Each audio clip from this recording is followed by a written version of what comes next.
My name is Taylor Reed and I'm 32 years old. For 15 years, my wealthy parents treated me like their personal maid, while my younger sister Chloe Reed lived like she was born into royalty. Every holiday, every family gathering, I was stuck in the kitchen cooking and cleaning, while Chloe laughed with guests and soaked up all the attention. But last Christmas Eve, when my mother demanded that I prepare a full dinner for 25 of Chloe's VIP guests, with less than 24 hours' notice, something inside me finally broke. What happened next didn't just change my place in the family, it exposed a truth so shocking that it left everyone speechless, including a powerful CEO who had no idea who I really was. Now let me take you back to that December evening, the one that changed everything. I was in my apartment in Chicago carefully folding clothes into my suitcase when my phone rang. The screen lit up with one word, Mom. I already knew this wasn't going to be a pleasant call. Back at our family home in Lakeview Heights, every surface would have been covered in Christmas decorations, sparkling lights, expensive ornaments, perfectly arranged garlands. I knew because I had been the one decorating that house every single year since I was 17. Taylor, cancel whatever pointless plans you have tomorrow, my mother, Diane Reed, said the moment I picked up.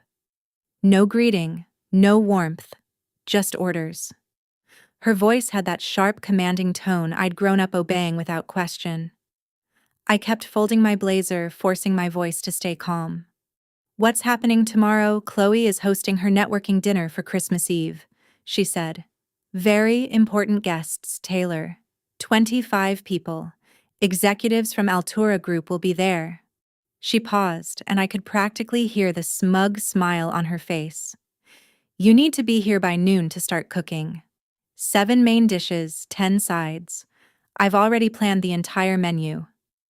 My grip tightened around my phone. Of course. Chloe's networking circle.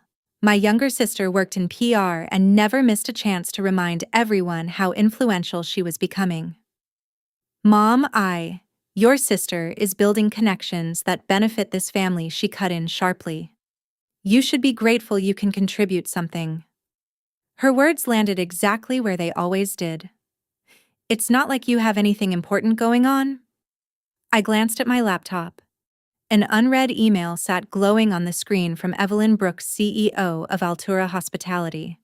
If only my mother had any idea. Use the fine china, she continued. These aren't your usual people, Taylor. These are people who matter. People who matter. Unlike me. I'll text you the menu, she added. Don't embarrass us. The line went dead. I slowly lowered my phone and looked down at the plane ticket on my bed. Chicago to Miami. Departure 8 p.m. tomorrow. This time, my hands weren't shaking. After 15 years, I had finally learned something important. There was a difference between their emergencies and my priorities. Before I tell you how I went from being the invisible daughter to the one they begged for forgiveness, take a second to like and subscribe, but only if you actually enjoy stories where justice finds its way back. And I'm curious, where are you watching from? And what time is it there? Right now, I read every single one. What follows contains fictional elements and is supported by artificial intelligence to highlight the human message and emotional experience. Hopefully, you'll find something for yourself. I sat on the edge of my bed, memories crashing over me like a tide I could never quite escape. 15 years of being invisible, except when they needed something from me. Every Thanksgiving since I was 17, it was always the same line. Taylor will handle the cooking while Chloe entertains the guests. Every Christmas, another quiet jab. Taylor's between jobs again, but at least she's useful in the kitchen. At every family gathering, Chloe was introduced with pride, our successful daughter in public relations. Meanwhile, I was an afterthought. Taylor's here too. She's helping out. Helping out. Like I wasn't even a person with a life of my own. The worst night had been Chloe's engagement party. 200 guests at an upscale country club just outside Brookhaven. I had spent 14 hours straight in the kitchen preparing appetizers, while Chloe floated through the room in a $3,000 designer dress our parents proudly paid for. I still remember one of the guests smiling politely at me and asking what I did for a living. Before I could even answer, my mother laughed. Taylor doesn't really have Chloe's social skills, but she's a great cook. I didn't correct her. I never did. Instead, I stood there holding a tray of hors d'oeuvres, feeling like I was shrinking right in front of them. Back in my apartment, I pushed myself up and walked to my closet, pulling out my second suitcase. Inside, carefully sealed in a leather folder, was the one thing that changed everything: my contract. The name Reed Signature Events was embossed across the top in gold lettering. I had chosen that name very carefully. No family ties, no shortcuts, no borrowed reputation. For 5 years, I had built everything in silence. 50 employees across 3 cities. A client list that included luxury resorts, celebrity weddings, and major corporate events. And tomorrow, while my family expected me to stand in their kitchen like always, I had a meeting that would secure a $2 million contract. My phone buzzed. A text from Chloe. "Mom says you're cooking tomorrow. Don't mess it up. These people actually matter." I stared at the message, then slowly looked down at my plane ticket again. Flight 447 to Miami. Departure at 8 p.m. A quiet laugh escaped my lips. Not this time. For once, they were going to have to figure things out without me. I kept packing, the irony settling deep in my chest. There had been signs. Clear ones. I had just ignored them for too long. The first sign was how they introduced me. At last month's country club dinner, my father had leaned over to his golf partner and said it so casually, it barely registered to anyone else. "Chloe is our success story. Taylor's still figuring things out." Still figuring things out. That's what he told people? That same morning, I had signed a contract worth $500,000. But in their version of my life, I was unemployed, directionless, failing. They never asked what I actually did, never questioned how I paid for my condo in downtown Chicago, or how I managed to drive a car nicer than theirs. Their assumptions were so deeply rooted that the one time I casually mentioned traveling for work, my mother had laughed. "What work? Are you calling that little cooking hobby of yours a business?" I didn't argue. I never did. The second sign had been even harder to ignore. Last summer, I came home for a visit and walked into my childhood bedroom only to find it completely unrecognizable. My bed was gone. My desk was gone.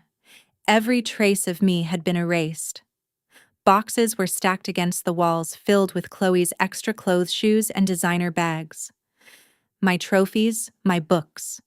The pieces of my life that once meant something had been shoved into storage in the basement. When I asked about it, my mother barely looked up from her phone. Chloe needed more space. She's building her image. That matters in her field. Meanwhile, Chloe had taken over the entire third floor. Renovated, customized, a home office, a walk-in closet, everything paid for without hesitation. The message was unmistakable. One daughter was an investment. The other was disposable. I zipped my suitcase shut and leaned back for a moment, thinking about the company holiday party just a week ago. My team had surprised me. 50 people in one room celebrating the Altura account we had just secured. People who respected me. People who saw me. My phone buzzed again. Another message from my mother. "Don't forget the truffle oil. These guests have refined taste." Refined taste. As if I didn't regularly design menus for CEOs, celebrities, and luxury brands. But how would she know she had never once asked? That was the part that hurt the most. Not the insults. Not the assumptions. The complete lack of curiosity. In 5 years, no one in my family had ever asked me a simple question. "Taylor, what do you actually do?" Instead, they created their own version of me. Taylor can't hold down a job. Taylor lives in a tiny apartment. Taylor is probably living off leftover money from grandma. In reality, that money had been the seed I used to build everything. At least she can cook. I had 3 executive chefs working under me. I picked up my phone and scrolled through my photos. There I was, shaking hands with the mayor at a charity gala my company catered.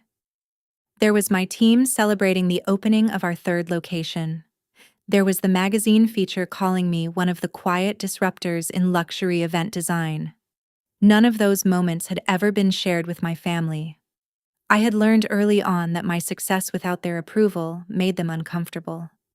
The one time I tried to tell them about landing a major client, my mother had immediately redirected the conversation to Chloe's latest PR campaign for some new energy drink.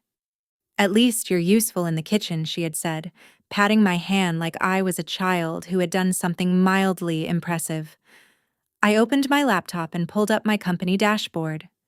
Reed Signature Events. Built from nothing. No family money. No connections. No shortcuts. Tomorrow's deal alone would generate more revenue than Chloe earned in 6 months, but they would never know that. A message from my assistant flashed on the screen. "Forbes wants to feature you in their 40 Under 40 issue. They're especially interested in how you built everything without family support." Without family support. If only they understood the full story. It wasn't just that my family didn't support me, they chose not to see me at all. And if you've ever felt invisible in your own family, like your achievements didn't matter, no matter how hard you worked, then you already understand why I made the decision I did next. Tell me in the comments if you've ever had to hide your success from people who were supposed to support you. I read every single one. And if this story resonates with you, consider subscribing. Because what happened next changed everything. We're building a community of people who refuse to let others dim their light. And then came the message that changed everything. My phone buzzed with a calendar reminder and reality hit me all at once. If I stayed silent and played my role in that house tomorrow, I wouldn't just lose another holiday. I would lose everything I had spent years building. The Altura hospitality contract wasn't just another deal. It was the deal. $2 million. Exclusive catering rights across 5 luxury resorts in Florida. A partnership that would take Reed Signature Events from a respected regional company to a national force. The meeting was set for December 26th at 9 a.m. non-negotiable. Evelyn Brooks, Altura's CEO, had made that very clear. "I'm flying to Singapore on the 27th," she had told me. "Taylor, if we don't finalize this in person, the board will move forward with our second option." Our second option. My biggest competitor. The one who had been circling this contract for months, waiting for me to slip. But this wasn't just about me anymore. 50 people were depending on that deal. Elena, my head chef, had just put an offer on her first house, trusting that this expansion would go through. Marcus, my operations manager, was planning to move his kids into a better school district. This wasn't just my dream. It had become theirs. I opened my financial report, staring at the numbers. I was successful, yes. But this contract would change everything. It was the difference between being good and becoming unstoppable. My phone rang. It was Daniel, my CFO. "Taylor, just confirming you'll be at the resort tomorrow evening for the pre-meeting dinner with Evelyn's team." I glanced at my packed suitcase. "I'll be there." "Good," he said. Evelyn specifically mentioned she's excited to meet the CEO who built something this big without family money or connections. I almost smiled. If only she knew how true that was. Another notification appeared. An email from my mother. Subject line: Urgent Christmas Eve menu. I hesitated before opening it. 7 main courses, 10 sides, detailed dietary restrictions, wine pairings, dessert plating instructions. She had planned everything down to the last garnish. Use the crystal set, use the engraved silver. These guests matter, Taylor. One of them is Evelyn Brooks from Altura Hospitality. She could be very important for Chloe's future. I froze. My eyes scanned the attached guest list, and there it was. Evelyn Brooks. CEO, Altura Hospitality. My heart started pounding. The same woman I was scheduled to meet in Florida was going to be sitting at my parents' dining table, expecting to be served by the daughter they believed was unemployed. Another message came in from Chloe. Mom says Evelyn Brooks will be there. She's a huge deal. I'm planning to pitch her PR services. Don't embarrass me with your amateur cooking. Amateur cooking. I had catered a private retreat for Altura's executive team just last month. 500 guests. But everything had been handled through my staff.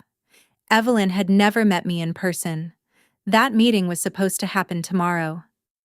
I sat down slowly, the weight of everything pressing down on me at once. Stay. Cook. Pretend to be nothing. Serve the very woman who could change my life. Or leave. Risk everything with my family. And finally claim the future I had built for myself. A notification lit up my screen. Your ride to the airport is scheduled for 6:30 p.m. I looked at the menu, then at the contract, then at my plane ticket. The answer was already there. Clear. Simple. Unavoidable. I picked up my phone and called my mother. She answered immediately. I was starting to think you weren't taking this seriously, she said. Mom, I can't do it. There was silence on the other end. Then her voice sharpened instantly. What do you mean you can't? I have a business trip. I'm flying to Florida tonight. Don't be ridiculous, she snapped, her voice rising. What business could you possibly have? An important meeting. She actually laughed. Taylor, stop being selfish. Your sister needs this. Chloe has access to plenty of catering companies, I said calmly. With what money, she shot back. Do you have any idea how expensive that is? I pressed my lips together, holding back the irony. She was lecturing me about catering costs, while talking to someone who owned a catering company. Family comes first, she continued sharply. Or are you too selfish to understand that I understand perfectly? I said, my voice steady. Family comes first when you need something from me. How dare you? When was the last time you asked about my life, Mom? We know about your life, she replied immediately. You're between jobs, living in that tiny apartment. I took a slow breath. I'm a CEO. Another laugh. This one colder. A CEO of what, some imaginary company you made up? It's not imaginary. I have 50 employees. Taylor, enough with the fantasies. Chloe needs this, she continued. You owe us. I owe you, I repeated quietly. You raised me, fed me, and treated me like hired help my entire life. You're being dramatic, she snapped. What else do you have to do?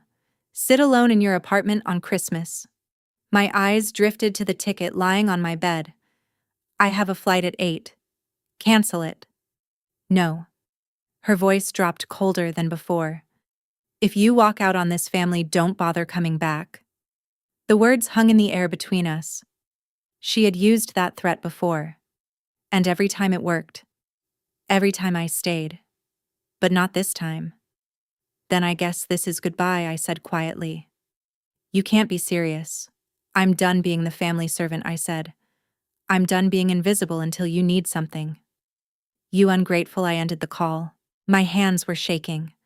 But for the first time in 15 years, it wasn't fear. It was something else. Freedom. Almost instantly, my phone exploded with messages. Chloe. What did you just do? Mom is losing it. Stop being dramatic and get over here. I turned my phone off and went back to packing. They would figure it out. They always did when they had no choice. A few minutes later, I turned my phone back on. It rang immediately. Taylor. What is wrong with you? Chloe's voice came through sharp and frantic. Mom is calling everyone saying you've completely lost it. I have a business meeting on Christmas Eve, I said. Stop lying. I'm not lying. This is about that stupid argument last month, isn't it? She snapped. When Mom gave me your room, my room was turned into your closet years ago, Chloe, I said calmly. And no, this isn't about that. This is about my actual career. What career? She snapped. You cook sometimes. I own a catering company. Sure you do. Her voice was dripping with sarcasm. Look, I'll pay you. How does $200 sound? I almost laughed. My personal chef rate started at $5,000 a day. But she would never know that. This isn't negotiable, Chloe. I'm not coming. Mom is going to disown you. That's her choice. You're really going to ruin Christmas? You're going to ruin my networking opportunity. Evelyn Brooks is going to be there. Then hire a caterer. On Christmas Eve, she scoffed. Are you insane? No one is available. I walked over to my kitchen counter where I had left a small notepad earlier that day. On it, I had written down 3 catering companies that specialized in last-minute emergency bookings, along with their 24-hour contact numbers.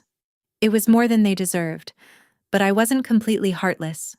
I left a note with some options. I said, I'm not driving all the way to your place for a stupid note. Then look up emergency catering services yourself. You're being selfish. I'm being professional. What professional? She shouted. Stop pretending you're something you're not. A notification popped up on my phone. Your driver will arrive in 2 hours. I have to go, I said. If you walk out on this, you're dead to us. I paused for a second, then answered quietly. I'm already invisible to you. What's the difference? I ended the call and turned off my phone completely. The silence that followed felt unfamiliar, peaceful. I placed the note with the catering numbers neatly on the kitchen counter, making sure it was easy to see in case anyone actually came by. Next to it, I set down one more thing. My business card. Taylor Reed. CEO Reed Signature Events. They wouldn't come. They wouldn't notice. But at least I knew I had tried, even as I finally chose myself. The plane took off at exactly 8:07 p.m. As the city lights faded beneath me, I leaned back in my seat and let out a breath I didn't realize I had been holding for years. Somewhere down there, my mother was probably calling every relative she knew, telling them how I had ruined Christmas, how I had abandoned the family. I opened my laptop and pulled up the Altura contract again. Clause 15, CEO presence required for all strategic planning sessions. Evelyn had insisted on that clause herself. If you agree that I was right to get on that plane and finally choose myself instead of being treated like a servant, drop a 1 in the comments. I want to know how many of you would have made the same choice. CEO presence required for all strategic planning sessions. Evelyn had insisted on that clause herself. She only worked with founders who were directly involved, not hidden behind teams or assistants. My inbox filled with new emails as the plane Wi-Fi connected. 17 messages from Evelyn's team, all confirming the schedule. Pre-meeting dinner at 7 p.m. Formal presentation at 9 a.m. on December 26th. Contract signing immediately after pending final approval. I opened her latest message. Looking forward to finally meeting you in person, Taylor. I've been following the growth of Reed Signature Events for the past 2 years. Your reputation speaks for itself. My reputation. If only she knew that the same woman she was about to partner with was expected to be standing in my parents' kitchen right now cooking for her. A message from my assistant came through. Forbes is asking if they can include details about your family background. They're interested in the built from nothing without family support angle. I typed back quickly. The article goes live, December 27th, right? Yes. Midnight on the 26th. Perfect. By the time my family discovered who I really was, the contract would already be signed, and the entire world would know the truth. I opened the draft Forbes had sent me. The headline made me pause. From invisible to unstoppable. How Taylor Reed built a luxury event empire without family support. I let out a quiet breath. The timing almost felt intentional. When I arrived at the Altura Resort, the suite took my breath away. Floor-to-ceiling windows overlooked the ocean waves rolling endlessly under the fading evening light. A bottle of champagne sat on ice with a handwritten note. "Welcome, Ms. Reed. Looking forward to our partnership. Evelyn Brooks." I set my bags down and checked my phone. 47 missed calls from my mother, 18 from Chloe, even 3 from my father, who rarely ever reached out. I deleted every voicemail without listening. Instead, I opened my email. My PR manager had sent the final proof of the Forbes article. "They moved you to the cover story. You'll be on every newsstand December 27th. The cover. My photo. Confident. Composed. Nothing like the invisible version of me my family believed existed. The article detailed everything. How I started with $5,000 saved from waitressing. How I built Reed signature events without investors. How I refused to use my family name or connections. Another message came in from Evelyn. "Taylor, I'll be arriving late to tomorrow's dinner. I'm coming straight from a social obligation in Brookhaven. Hope that's all right." Brookhaven. She was at my parents' house right now, probably standing in that same dining room wondering why the elaborate dinner she had been promised didn't exist. My assistant texted again. "The Forbes reporter wants to know if you'll include your family's reaction in the article." I thought about it for a moment. "Tell them my family will find out when everyone else does, when the magazine is released." "That's cold," my assistant replied. "I love it." I walked over to the window, watching the ocean move in steady, powerful waves. In 12 hours, I would sign the biggest deal of my life. In 36 hours, my face would be everywhere, and my family would finally see the truth they had refused to look at for years. Sometimes the most powerful form of revenge isn't revenge at all. It's success they never saw coming. While I slept peacefully in that suite, everything back home was falling apart. The next morning, I scrolled through the messages I had ignored. The story was clear. By 6 o'clock on Christmas Eve, my mother had realized I wasn't coming. The kitchen was untouched, the refrigerator still full of basic ingredients, and 25 guests were arriving within the hour. The messages from Chloe told the entire story without me needing to hear a single voicemail. "Mom is freaking out. She's calling every restaurant within 50 miles. Everything is closed. How could you do this to us?" A few minutes later, my father texted, "Your mother is having a breakdown.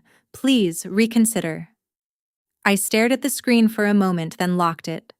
By 7 o'clock, the guests had already started arriving.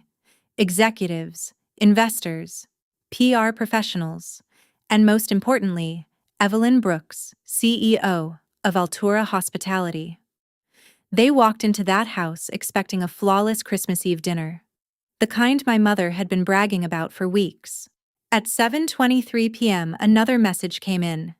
"We're ordering pizza." Then another. "Pizza Taylor. Do you understand what you've done?" At 7:47 p.m., Chloe sent another update. "Mom is telling everyone you're unreliable.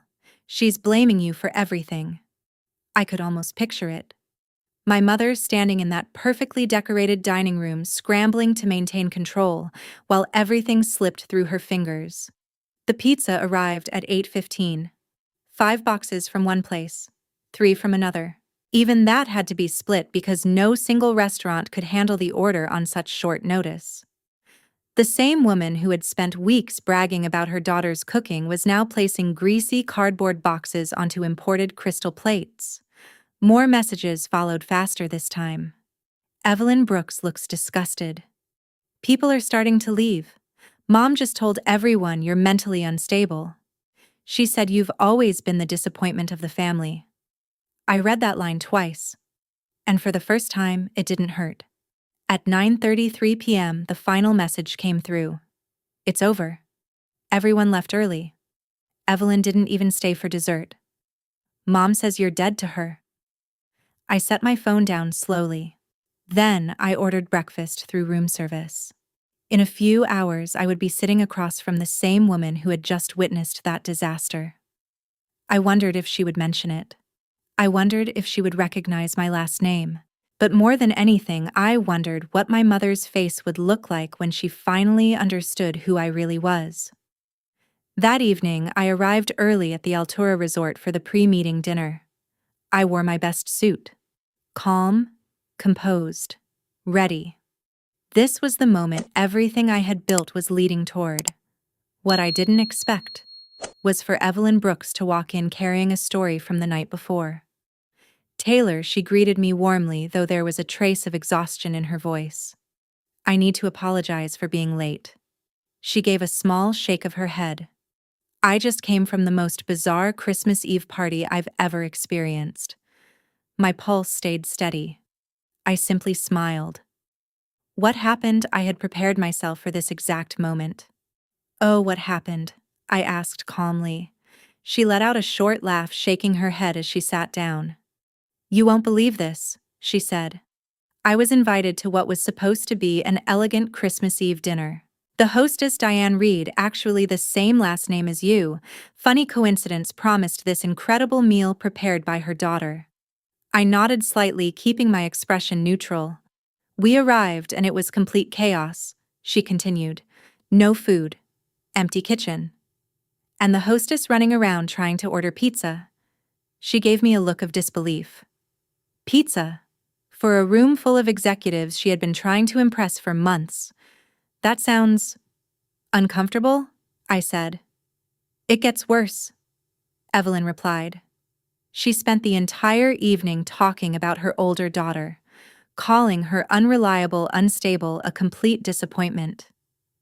My fingers rested lightly on the edge of my folder, steady. Apparently, this daughter was supposed to cook everything and just disappeared.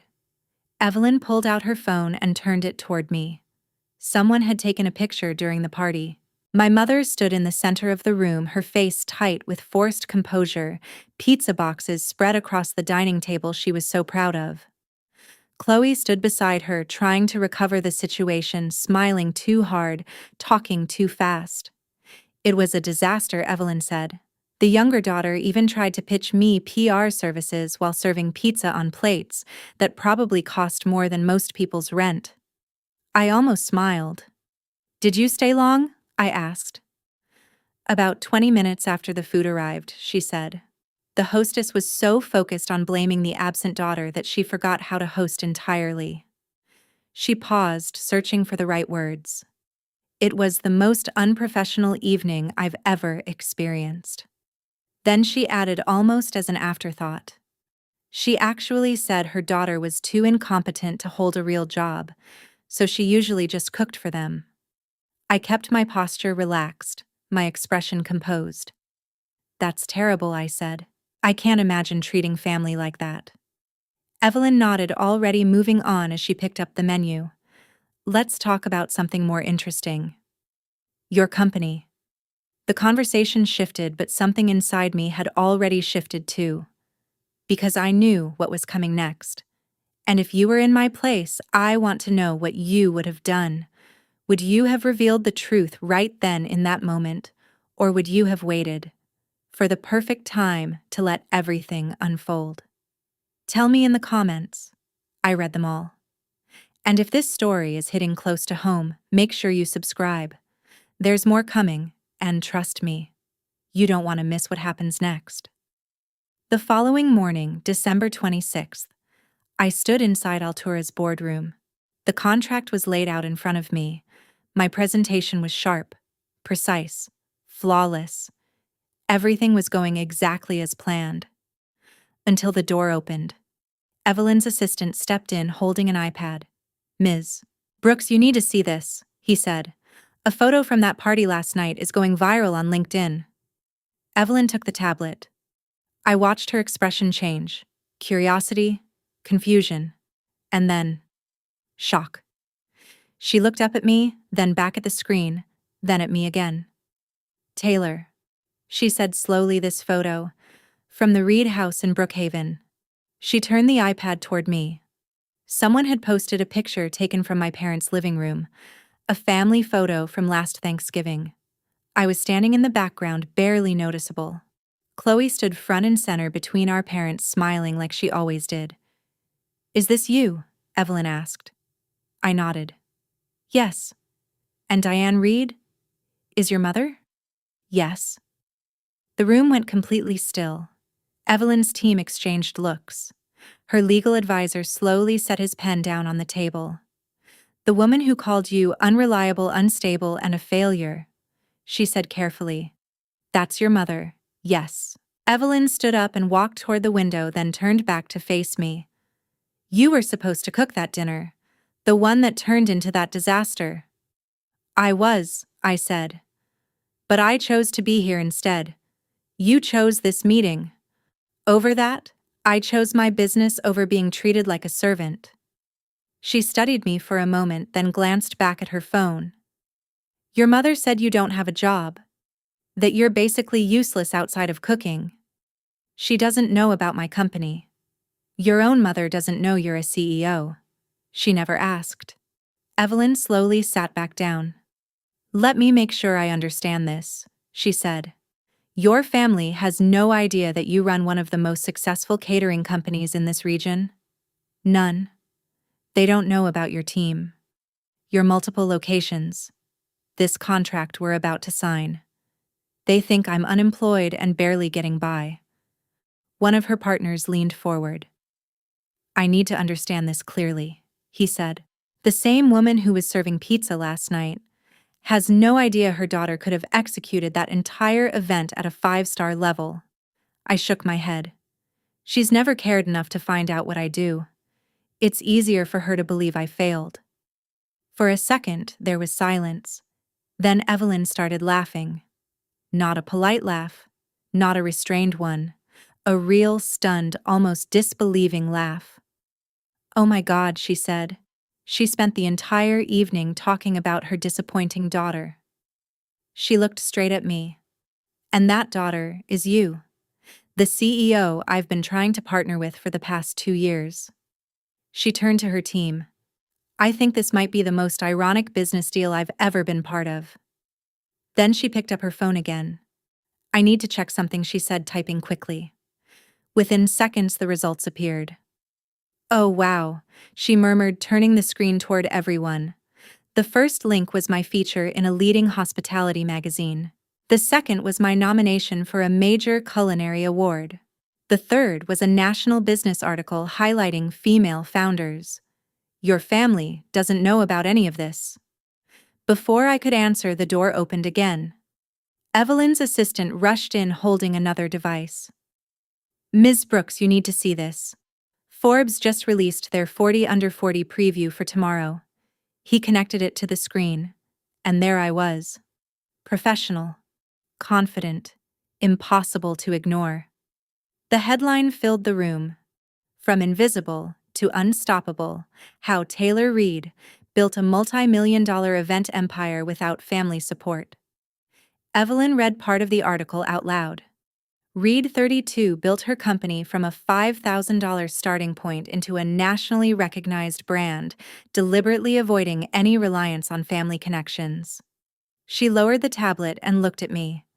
This goes live tonight at midnight, yes. And your family still has no idea. They'll find out the same way everyone else does.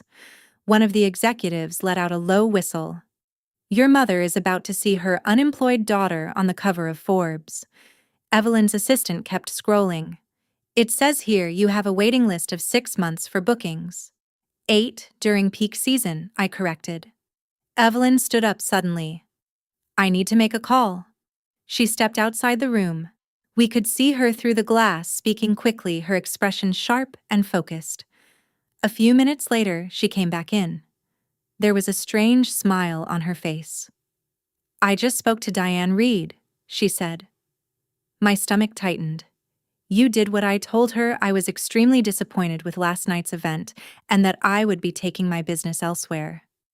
I didn't say anything. She immediately blamed everything on her older daughter. Evelyn continued.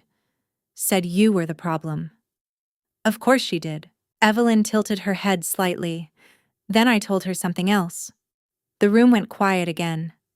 I told her I had just finalized a $2 million partnership with the most impressive entrepreneur I've met in years.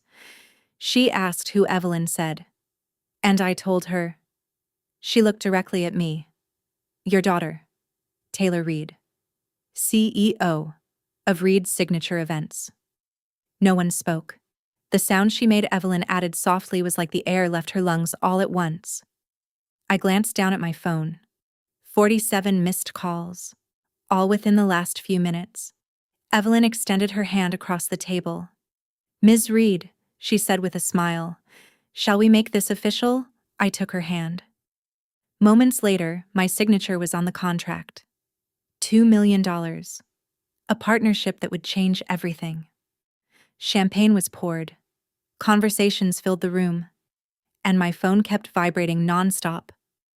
I finally stepped away to check the messages. The first one I opened was from my father. Your mother just fainted. What is Reed Signature Events? My phone wouldn't stop vibrating. Message after message flooded the screen. Mom, answer your phone now. Chloe, is this some kind of sick joke, Dad? Your mother is hysterical. Please call. Chloe again. Evelyn Brooks just told everyone you're a CEO. Mom, this is cruel. Taylor pretending to be successful just to humiliate us. I stared at the messages for a second, then walked back into the boardroom where Evelyn and her team were still celebrating. My family thinks I'm lying, I said quietly. They think I made all of this up. Evelyn's eyes lit up with something almost mischievous. Would you like me to fix that? Before I could answer, she had already lifted her phone. She took a photo of me standing beside the signed contract, champagne glasses raised, her executive team surrounding us. Then she started typing. I just posted it, she said, looking up. LinkedIn. Within seconds, notifications began pouring in. The post announced our partnership, tagged Reed Signature Events, Altura Hospitality, and even included my full name. Comments started appearing almost instantly. Industry leaders I had worked with for years congratulated me publicly. Former clients shared their experiences. The momentum was immediate and undeniable. My phone rang again. Chloe. I answered, putting it on speaker with Evelyn's approval. This can't be real, Chloe said, her voice shaking. It is. You've been a CEO this whole time for 5 years. Why didn't you tell us? I didn't hesitate. You never asked. You decided who I was and treated me accordingly. There was a pause. Mom is losing it, she said. She's calling everyone, trying to explain.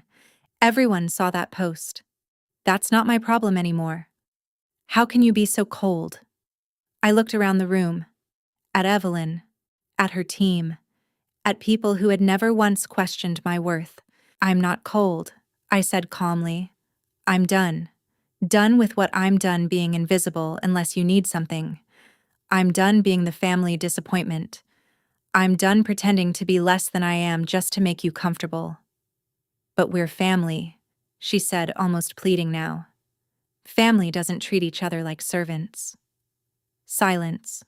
Call me when you're ready to talk to Taylor Reed, the CEO, I added softly. Not Taylor the cook. I ended the call. Evelyn raised her glass. To boundaries, she said. We all toasted. And for the first time in my life, I didn't feel overlooked. I felt seen. That night, I finally called my mother back. She answered immediately. How could you do this to us? She cried. Do what? Humiliate us, she said. Evelyn Brooks told everyone about your company. People are calling, asking why we didn't know our own daughter was successful. You never asked about my life, I said. We knew enough, she replied defensively. You cooked sometimes. You assumed I was a failure. For 5 years you introduced me as unemployed, I continued. You never once asked what I actually do. You should have told us. I tried, I said. 3 years ago I mentioned landing a major client. You changed the subject to Chloe's PR campaign. Silence. I left catering contacts at my apartment, I added. You could have saved the party. We don't even have a key to your place. You've never asked to visit, I said. You don't even know where I live. That silence lasted longer. I employ 50 people, I continued. I run multiple locations. I've been featured in major publications, and you still chose to believe I was nothing. We're your family, she said weakly. My family needed a servant, I replied. My business needs a CEO. I chose my business. This is about revenge. No, I said. This is about self-respect. I took a breath. I built everything without you. No money. No connections. Not even your belief in me. What do you want from us? She asked. Nothing. That was the truth. For the first time in my life, I don't need anything from you. I paused before adding one more thing. The Forbes article goes live tonight. You should prepare yourself. You told them about us. I told them the truth. I could hear my father's voice in the background trying to calm her down. Then she snapped again. You've destroyed this family. No, I said quietly. I finally built my own life. And then I ended the call. For the first time in years, I felt lighter. And this time, I wasn't looking back. Within 48 hours, everything changed. Not for me. For them. The fallout hit my family fast and hard, spreading through their social circle like wildfire. Chloe's messages told the story before anyone else did. Altura just canceled our PR pitch. Evelyn said they don't work with people who lack integrity. That alone cost her firm hundreds of thousands in potential revenue. Another message followed. Mom was removed from the charity board. They said it was unrelated, but everyone knows why. Then another. Dad's golf friends keep asking how he didn't know his own daughter was a millionaire. The Forbes article went live exactly at midnight, just as planned, and it spread faster than I expected. The headline alone was enough to spark attention, but one line buried in the article hit harder than anything else. My family assumed I was unemployed. It was easier to build an empire in silence than to fight their assumptions. That sentence traveled, and it took their reputation down with it. For the first time in years, my father called me directly. Not a message, not through someone else. A real call. Taylor. He said, his voice quieter than I remembered. I need to say something. I didn't interrupt. I knew you were doing something with catering, he admitted. A few years ago, I saw some documents when the mail got mixed up. But your mother was so certain about who you were. He paused. I didn't challenge it. I should have. Why didn't you? I asked. Because it was easier to let her version of you exist, he said. And I see now. That made me just as responsible. It was the most honest thing he had said to me in years. Your success is extraordinary, he continued.